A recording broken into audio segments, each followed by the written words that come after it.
Bonjour. Hello. Hola. Marhaba bikoum. Sur le fil, Le podcast d'actu de l'AFP. des nouvelles choisies pour vous sur notre fil info. Les Américains élisent leur président en novembre. Le processus électoral commence dès cette semaine avec le lancement des primaires du Parti républicain de Donald Trump. Le 15 janvier, les habitants de l'Iowa dans le Midwest doivent désigner leur candidat au sein du parti, parmi lesquels l'ancien président. Le milliardaire caracole en tête des sondages et occupe le terrain médiatique, mais pas seulement sur les plateaux de télévision. Donald Trump fait l'objet de nombreuses procédures judiciaires et les salles d'audience lui servent aussi de tribune. Mais surtout, il a déjà été déclaré inéligible dans 2 États. Cette campagne électorale qui mêle calendrier électoral et calendrier judiciaire est unique. Pour en parler, j'ai appelé 2 de mes collègues de l'AFP à Washington, Camille Candesu qui suit la politique américaine et Selim Saeb Ettaba, correspondant police-justice du bureau. Sur le fil. Les partisans du candidat Donald Trump sont galvanisés. Nous sommes à Clinton, dans l'Iowa, à quelques jours de la primaire républicaine. Je suis le seul candidat dans cette course capable de sauver l'Amérique de tous les désastres que Biden a commis dès le premier jour. Je les connais tous, je sais ce qu'ils ont fait. L'homme d'affaires devance très largement ses 2 principaux rivaux, Ron DeSantis et Nikki Haley. Pourtant, il a déjà été déclaré inéligible dans 2 États, le Colorado et le Maine. Cette décision historique a été prise en vertu du 14e amendement de la Constitution qui exclut de toute responsabilité publique quiconque se serait livré à des actes d'insurrection. Vous vous souvenez, c'était le 6 janvier 2021. Les partisans de Trump avaient pris d'assaut le Capitole à Washington, ce temple de la démocratie américaine, après un discours dans lequel il avait estimé que l'élection lui avait été volée. Nous tous ici présents, nous ne voulons pas voir notre victoire électorale volée par les démocrates encouragés par la gauche radicale. C'est ce qu'ils font, voler par les pseudo-médias, car c'est ce qu'ils ont fait et c'est ce qu'ils sont en train de faire. Nous n'abandonnerons jamais, nous ne concéderons jamais.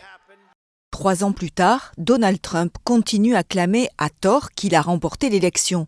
Et pour celle de 2024, il est loin d'avoir baissé les bras. Après les décisions défavorables du Colorado et du Maine, il a saisi la Cour suprême pour qu'elle tranche une fois pour toutes. Elle examinera sa demande à partir du 8 février. Selon Selim Saeb Ettaba, le correspondant justice du bureau de l'AFP à Washington, les 9 juges de la Cour suprême se retrouvent dans une position aussi délicate qu'inédite.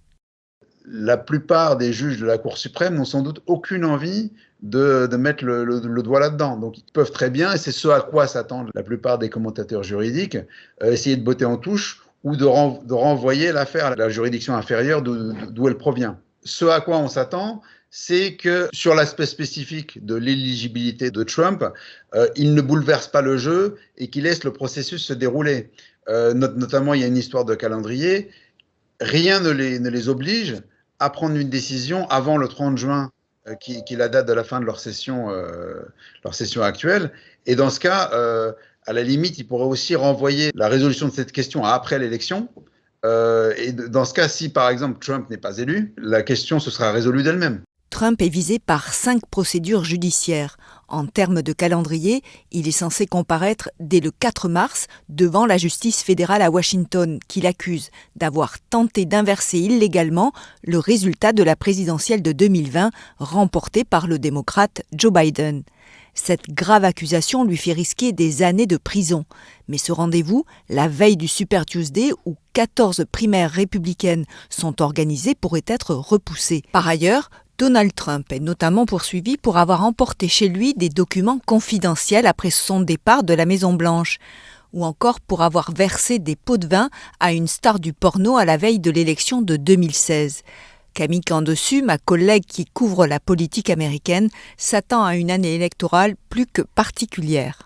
Il y a une série de dates de procès, d'échanges avec des juges, etc., qui vont à la fois ponctuer son année judiciaire, mais aussi son année politique, parce qu'au milieu de tout ça, il va y avoir toute une série de rendez-vous de la campagne présidentielle avec les meetings de campagne, les primaires républicaines, la convention en juillet. Et on va assister à une année assez spécial, c'est peut-être un euphémisme, où le calendrier judiciaire de Trump va être complètement mêlé à son calendrier politique. Et donc, on va passer de une scène de Donald Trump au tribunal à Donald Trump en train de faire campagne, les électeurs qui vont voter dans les primaires et ainsi de suite. Ça va être assez spécial. Donald Trump a complètement intégré ses déboires judiciaires dans sa campagne.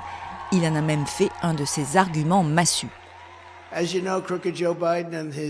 Vous le savez, Joe Biden, la crapule et ses voyous de la gauche radicale utilisent la force publique pour arrêter leur principal opposant sur la base d'accusations fausses et bidons. C'est une ingérence électorale qui se produit pour une seule raison. Je suis le seul candidat contre lequel ils ne veulent pas se présenter. Ils disent « Nous voulons nous présenter contre Trump. Si c'était vrai, je ne serais pas dans les tribunaux de tout le pays à combattre ces malades. » Pour Camille Camdessus, toute la campagne de Donald Trump est basée sur sa propre victimisation. On pourrait dire qu'il fait une sorte de campagne centrée autour de la victimisation. Je suis la victime d'une machine judiciaire menée par Biden et qui essaye par tous les moyens de m'empêcher d'être président, d'être votre président. C'est ça qu'il dit dans tous les courriels qu'il envoie à ses partisans pour lever des fonds.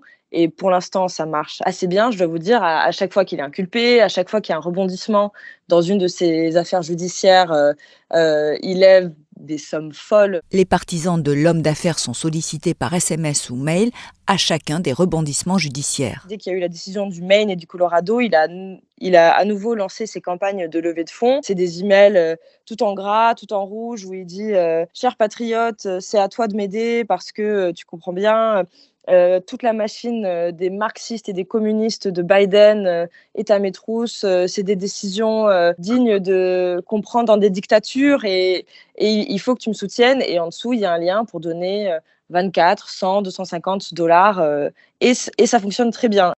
Tout est inédit dans cette campagne. Par exemple, en cas de condamnation de Donald Trump, les experts sont divisés sur la possibilité d'être chef de l'État.